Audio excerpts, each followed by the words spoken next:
자, 그러면 이제 마지막 테마, 스텔란티스가 출범을 했는데 올 초 할 얘기 많지 그거. 과연 저게 살아남을 수 있을까?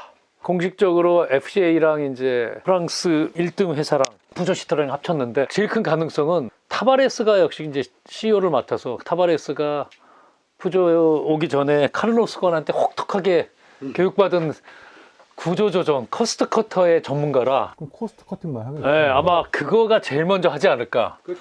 그리고 후륜구동 뭐 이제 이런 거 없으니까 지프 이외에는 전부 SUV 라인업이나 전기차 라인업으로 디젤이 강세잖아요. 푸조 시트로행은 가솔린으로 다시 가기는 어렵고 하이브리드도 쉽지 않아서 그냥 전기차로 급격히 선회할 거다 이미 뭐 그런 얘기 나오고 있는데 그런 와중에 또 우리 스텔란티스 관심이 많으신 황 대표. 저는 솔직히 스텔란티스 뭘 먹고 살지 얘네들이. 이따가 결론 좀 말씀드리겠지만 게임 체인저가 될 수 있다고 봐요. 글로벌 오토 인더스트리에서. 일단 설립은 올해 1월 달에 공식적으로 됐죠. 본사가 암스테르담에 있고. 근데 설립될 때 푸조 TSA 그룹이 대수로는 8등, FCA 그룹이 9등이어서 8등과 9등의 만남이라서 별로 주목을 못했는데 합쳐놓고 보면은 그때는 4등이었거든요. 870만 대 캐파였는데 뭐라 잘 팔리는 게 별로 없어서 올 1분기 보면은 글로벌 6등 했어. 확 줄었어요. 근데 이제 자기네 얘기할 때는 통합할 때는 230조 원 매출이었는데 현재 시총이 어제 기준으로 61조밖에 안 돼요. 그러니까 별로 시장에서 호응을 못 받고 있는 거예요. 주당 18불밖에 안 돼 지금. 근데 이게 뭐냐면 합병 기대 효과는 50억 유로 그랬거든요. 근데 그거는 아까 말씀하신 것처럼 이게 큰 규모 덩치가 합병할 때 제일 먼저 코스트 커팅이 들어가는 거예요. 구매 쪽에서. 그러면 거기서 효과가 확 나지. 사실은 현대도 그랬어요. 기아 인수한 다음에 99년부터 해갖고 구매 쪽에서 매년 3% 4%씩 코스트 커팅을 했대. 규모의 경제 그게 몇 조거든. 그 돈 갖고 이제 품질 잡고 회 공장 짓고 그러면서 몇 년 버티다가 성공한 거거든요. 이 스텔란티스도 아마 구매 쪽으로 해갖고 코스트 커팅 해갖고 그 자금 여유 가지고 어떻게 버텨보려고 할 텐데 지금 보유 브랜드가 너무 많아. 15개. 피아트, 란치아, 마세라티, 아바스, 크라이슬러, 다치, 지프, 램, PSA가 푸조 시트로행 DS, 오펠, 복스홀. 하나, 둘, 셋, 넷, 다섯, 여섯, 14개구나. 근데 재밌는 게 이 경영진 구성이 이사회가 11명인데 PSA 쪽이 6명, FCA가 5명이래요. 그런데 이 사실 합병을 주도한 게 FCA의 존 엘칸 회장이래. 76년생. 아그넬리 가문의 외손 쪽으로 외 고조부가 피아트의 창립자래. 아이 지금 요새 이탈리안 배우시는 분이 아그넬리가 뭐예요? 아그넬리. 아넬리. 카운터 타크. 아넬리. 그래서 재미있는 게 이 친구가 크라이슬러하고의 합병도 주도를 했고 푸조를 잡아온 것도 이 사람이래요. 그리고 그 전에 세르지오 마르키오네 스카우트한 사람도 이 사람이래요. 그래갖고 피아트의 중심을 잡았다는 거거든요. 그런데 이제 스텔란티스가 합병하고 세계 4위 규모로 등장했다 그러면 여러 군데서 떠들어야 되거든요. 근데 사실은 상당히 조용했어. 왜냐하면 이 자동차 인더스트리는 미디어나 이 사람들은 이미 알고 있었던 거지. 쟤네들 합쳐봐야 돌하고 돌 쌓아봐야 돌탑밖에 더 돼? 뭐 이런 생각. 저는 그거예요. 그 볼륨이 되는데 비싼 차가 없어요. 그러니까 다 싼 차였어. 비싼 거 이전에 SUV도 별로 없고. 메이저 브랜드라고 할 수 있는 것들이 지역적으로 제한되어 있고 차종도 몇 개 없어. 보세요. 푸조, 시트로행, 유럽에서만, 그것도 소형차만. 그다음에 지프, 연 100만 대까지 올라갔지만은 북미 중심이고 전체 규모에 보게 되면 너무 포션이 작아. 기껏해야 판다는 게 램, 그것도 70만 대밖에 안 돼요. 북미 중심. 램은 SUV도 없어. 다 픽업 트럭 같은 거 있지. 그리고 프리미엄 브랜드라고 할 수 있는 알파 로메오와 마세라티를 보면 차종도 몇 개 없어. 알파 로메오는 프리미엄은 아니죠. 스포티. 준 프리미엄. 프리미엄으로 볼보처럼 계속 그렇죠. 가려고. 준 프리미엄. 근데 그래봐야 지금 염 3, 4만 대밖에 못 팔지. 북미에서 뭐 많이 못 팔지. 품질 문제 있지. 마세라티도 품질 문제에 차종도 부족하지. 5, 6만 대밖에 못 팔잖아요, 마세라티는. 그러니까 이게 뭐 하나 똘똘한 놈이 없는 거야. 그룹 내에서. 이제 피아트의 전략은 PSA랑 합하면서 란치아하고 알파 로메오를 투자를 더 받고 키우겠다라는 그런 전략이었고 지금 14개 자동차에서 우리가 이렇게 보면은 일단 겹치거나 서로 시장에서 경쟁하는 차들이 굉장히 많아요. 예를 들면 Jeep이라든지 몇몇 개 빼놓고는 다 시장에서 경쟁하던 차들이야. 한 가지로 오펠 브랜드, 푸조 브랜드, 그 다음에 피아트 브랜드, 뭐 벅슬은 그냥 영국만 있으니까 이런 종류의 차들은 뭐 시트로엔도 그렇고 똑같은 세그먼트에서 똑같은 경쟁을 하던 차들이 이제 같은 회사가 된 거예요. 그러면 이거 어떻게 해야 되지? 생각을 해보면 이 큰 두 회사가 만나서 성공하기 위해서 돈을 절약하는 거는 일단 구매에 있을 수 있고 플랫폼 개발할 때 하나 개발해가지고 쫙 다 할 수 있다. 그런데 다 해서 개발해놓으면 뭐해? 시장에 가서 자기네끼리 싸우는데. 아니요. 그게 난 좀 이해가 안 가. 현대하고 기아를 보시면 돼요. 현대가 기아 합병할 때 모든 세그먼트에서 다 경쟁하고 있었어요. 심지어 상용까지. 근데 그걸 합쳐버리니까 지금 말씀하신 것처럼 구매에 써갖고 다른 거 쓰다가 부품 하나만 쓰면 되는 거예요. 여기에서 엄청나게 플랫폼 통합하면서 코스트 세이빙을 했거든요. 어차피 브랜드별 시장은 겹치긴 하지만 자기만의 시장도 있어요. 부품을 공용화해서 원가를 줄인 다음에 차종을 다양해서 파는 것이 엄청나게 시장에서 도움될 수는 있어. 근데 내가 이거를 마케팅에서 팔 수 있을 때. 근데 지금 이 스텔란티스의 문제가 뭐냐 하면 고만고만한 브랜드에 고만고만한 차종이 있어서 내부적으로 원가를 아무리 절감한다고 그래도 나가서 확판을 할 수 있느냐에 있어 갖고 엄청난 이슈가 있는 거예요. 그래서 브랜드도 상대적으로 좀 괜찮은 브랜드가 아닌 브랜드가 있잖아요. 이거 브랜드를 14개를 어떻게 정리할까가 사실은 초미의 관심사인 거예요. 근데 거기에 이제 돌아가신 세르지오 마르키오네 회장이 2018년 6월 달에 돌아가시기 불과 수개월 전에 발표한 내용이 있어. 거기 보면 그전에 피아트는 어딘가에 붙고 싶어갖고 돈도 없지 실력도 없지 나 좀 M&A 해줘. 5만 군데 갔잖아요. GM한테도 가고 심지어 현대한테도 왔다는 말이 있었어요. 그래서 근데 다 거절. 그럼 이제 어떡하지? 할 수 없다. 우리는 독자 생존한다. 그래갖고 다 모아놓고 발표한 게 있어요. 우리 이제 M&A 안 한다. 못한다 진짜. 못한다. 어쨌거나 우리는 독자 생존한다. 그리고 환경 맞춰야지, 친환경 연비 맞춰야지. R&D 비용은 매년 10%씩 늘어나는데 제품 가격은 1, 2% 올리기도 어렵다. 즉 우리 영업 마진이 계속 줄어든다. 여기서 돌파구는 선택과 집중밖에 없다. 그래갖고 또 뭐라 그랬냐면 현재 우리 그룹 이익의 80%가 네 브랜드에서 나온다. 지프, 램, 알파 로미오, 마세라티. 그래서 이거는 내가 투자를 집중하겠다. 차종을 확대할 거고 그래서 그때 알파 로미오 차종이 확 늘어난 거예요. 판매 지역도 늘려갖고 글로벌 브랜드화 하겠다. 기타 브랜드 하나도 안 죽인다. 유명한 얘기죠. 하나도 안 죽인다 그랬어요. 다만 내버려 둔다야. 그리고 현 차종과 현 지역에만 집중한다. 그래서 피아트는 유럽하고 브라질, 다찌는 북미, 란치아는 이탈리아. 유럽도 아니고 이탈리아. 그래서 자연적으로 시장에서 소멸되면 괜찮다 뭐 이런 거죠. 그래서 그러는가 합병하면서 요새 발표한 거 보게 되면 말씀하신 것처럼 알파 로메오, DS, 란치아는 투자를 확대하겠다. 이제 마세라티 얘기가 없어.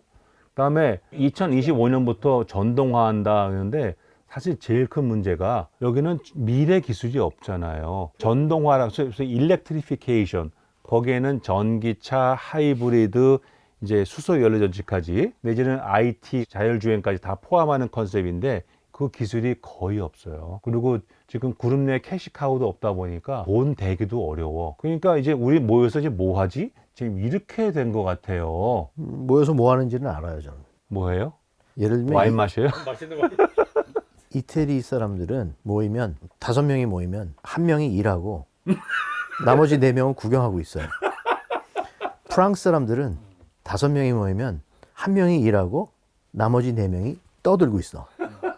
내가 보기에는 그럴 것 같아. 내가 이 경영진을 쭉 다 봤거든요. 거기 들어가서 리더십이라든지 경영진을 쭉 봤는데 이 존 엘칸을 체어맨으로 만들어 놓고 로버트 푸조는 부회장 같은 식으로 돼 있고 그런 식으로 해놨지만 나이는 훨씬 젊지만 이제 두 사람 다 만나봤거든요. 이태리에서 피아트에서 프로젝트를 할 때 푸조 시트론 프로젝트를 피아트에서 했어요. 작은 밴 같은 거 할 때 두카토 한 30명이 와. 자기네 비행기로 이제 전세를 내가지고 30명이 와가지고 근데 로버트 푸조 이 사람이 원래 이 집안이잖아요. 푸조 집안. 근데 차에 대해서 특별히 디자인에 대해서 관심이 많아. 그래서 와가지고 굉장히 디자인에 관심도 표시하고 들어보기도 하고, 근데 이렇게라 저렇게라 얘기는 하진 않아요. 이태리 사람들은 조금 그렇게 하는 편인데, 근데 존 엘칸이 처음에 회장이 될 때부터 사람들이 이태리에서는 저 사람이 과연 뭘 할 수 있을까? 그러니까 주변에서 일을 하는 거지. 존 엘칸은 거의 그냥 뭐 우리나라에서 얘기하는 바지 사장, 얼굴 마담. 그 가문에, 아넬리 가문에 자기 외 증조 할아버지가 처음에 만들었고, 조바니 아넬리가. 로버트 푸조도 거의 그런 식이죠, 회장에는. 근데 리더십에 직접 일할 CEO, COO 이런 사람들을 보니까 중요한 자리는 PSA에서 다 맞아요. 차지하고 있더라고요. 저는 근데 제 가능성은 타바레스라고 봐요. 타바레스가 워낙에 원가 절감 잘하고 카리스마적인 리더십이 굉장히 강한 사람이라 힘을 좀 얻고 가면 많이 정리하면은 그래도 좀 단단한 회사는 그 방법 이외에 여기서 뭘 할까? 몇 년은 원가 절감 버텨가는데 지금 중국에서 안 되죠. 인도에서 안 되죠. 전동화 안 되지. 중국 시장이 두 회사가 다. 예, 그래서 지금 이 두 회사의 M&A 역사를 보세요. 푸조가 시트로행을 먹고, 푸조 시트로행이 오펠 복스올 먹고, 그다음에 이쪽에는 피아트가 크라이슬러를 먹고, 결국 시장에서 루저들이 약해지니까 규모의 경제에서 잠깐 버텨가려고 이게 또 루저가 또 만난 거야. 그래서 잠깐은 규모의 경제 해갖고 구매 쪽에서 원가 절감을 하겠죠. 근데 이게 결국 겨울에 언발에 오줌 누기 비슷해갖고 당장은 도움이 되는데 뜨뜻한 게 조금 있으면 또 금방 또 얼어. 표현이 적절한데, 진짜. 인문학적인. 그래서 생각해보면 규모는 있고 디자인도 좋아요. 그 헤리티지도 있어. 근데 기술은 없어. 돈도 없어. 근데 이 그룹이 870만 대 캐파의 그룹이 왜 게임 체인저가 될 수 있냐 하면, 자, 우리가 지난번에 현대할 때 얘기했잖아요. 어떤 기술이냐도 중요하지만 이 기술이 얼마짜리냐가 더 중요하다고 그랬잖아요. 시장에서. 기술을 개발해서 이게 100원짜리인 거하고 95원짜리인 거하고 105원짜리인 거하고 누가 이기겠냐고. 비슷비슷하면 95원짜리가 이긴다고. 전기차 시대에 가더라도. 그럼 어떻게 95원이 될까?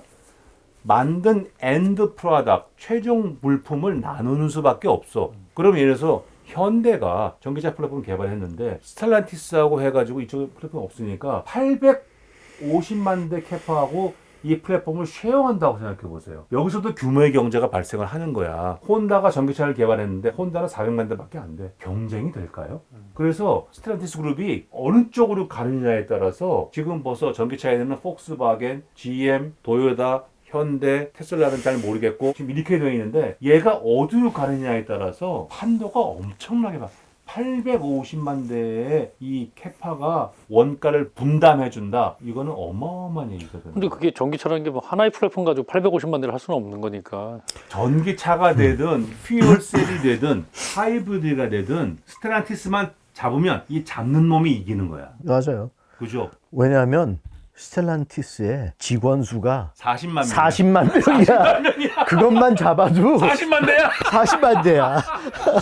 거기다가 30개국에서 팔고, 주가가 안 오를 수밖에 없는 시장이에요. 그러니까 이제 제가 만일 이 스텔란티스의 경영진이라 그러면 이 일렉트리피케이션 트렌드에 뒤처졌기 때문에 어디를 잡는 수밖에 없어. 어딜 잡을까? 나 같으면 내부적으로 비딩을 시킬 것 같아.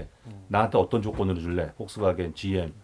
나 잡은 놈이 이기는 거야. 그래갖고 좋은 조건 택한 다음에 그래도 남의 기술을 갖고 오면 내가 이익을 많이 내기는 어렵겠죠. 부가가치 많이 뺏기니까. 근데 전기차 시대에는 아시는 것처럼 차 판매에 의한 이익은 이미 물 건너간 시대인 거예요. 차 팔아놓고 차 안에서 이동할 때 어떠한 서비스를 주느냐에 따라서 수익이 달라지잖아요. 그 소프트웨어적인 서비스를 개발해서 거기서 수익을 개발하는 게 나는 키라고 봐요. 근데 그걸 잘할 만한 게 스텔란티스 보면 하나도 없잖아요. 아니 이게 유럽의 감성을 세워서 그쪽밖에 없다 이거야 지금. 알겠습니다. 하여튼 처음엔 망하는 거로 가다가 살 수 있는 답을 줬는데 좀 더 디테일한 답이 있어 얻고 싶으시면 엘칸 저희한테 연락하시면 저희가 싸게 컨설팅 해드릴 테니까. 아니 나는 근데 물론 둘 다 힘든 회사기도 해요. 나는 그래도 PSA는 조금 희망이 있었다고 생각을 했는데, 오펠을 딱 가져가는 순간 오펠은 지금까지 그냥 거의 흑자를 내본 적이 없거든요. 그럼요. GM에서도 그렇게 골치 아팠던 회사인데 그 정부 돈을 투자받는 그거 이외에는 자생해서 뭐 살아남기가 굉장히 힘든 회사였거든요. 근데 그 회사를 데려간 걸 보고 야, 이 PSA가 정신이 좀 없는 거 아니야? 라고 생각을 했는데 뭐 피앗은 제가 잘 알지만 잘할 때는 굉장히 잘해요. 차도 나오는 것도. 그리고 이상하게 할 때는 아주 이상하고. 근데 전설의 판다이. 근데 이 두 회사 다 100년이 넘은 회사예요. 그렇죠. 두 회사 다 아직도 자기 만든 그 가문에서 경영을 하고 있는 회사예요. 그리고 아직도 돈들이 많은 회사예요. 자기네 자체로는. 스텔란티스는 본부를 네덜란드에다 만들었더라고요. 예. 유벤투스도 속해 있고 하는 엑소라는 회사 있어요. EXOR. 아넬리 가문의 회사. 아넬리 가문의 돈을 가지고 있는. 페라리도 있고. 예, 거기에 페라리가 들어가 있고. 근데 거기에도 그렇고 이 푸조 가문도 그렇고 돈은 자기네들이 많이 가지고 있는데 내가 보기에는 스텔란티스라는 걸 하면서 서로 여기에서 자기네 돈을 이익만 빼가려고 하다가는 회사는 끝날 것 같아요. 그래서 이 많은 회사를 진짜 이건 굉장히 역사적으로도 14개 브랜드를 가지고 있었던 회사는 GM도 그렇게 많지 않았었던 것 같은데 아니야. 이거 완전히 새로운 이거를 과연 어떻게 가지고 나갈지 진짜 개인 이속 차리지 않고 회사를 멋지게 한번 해보면 아까 말씀하신 대로 이거 한번 움직이기 시작하면은 잘못하다가는 다른 웬만한 회사들은 다 망가질 것 같아. 스트레스가 어디로 붙느냐에 따라서 이거는 완전히 달라지는 규모가 굉장히 좌우할 것 같아.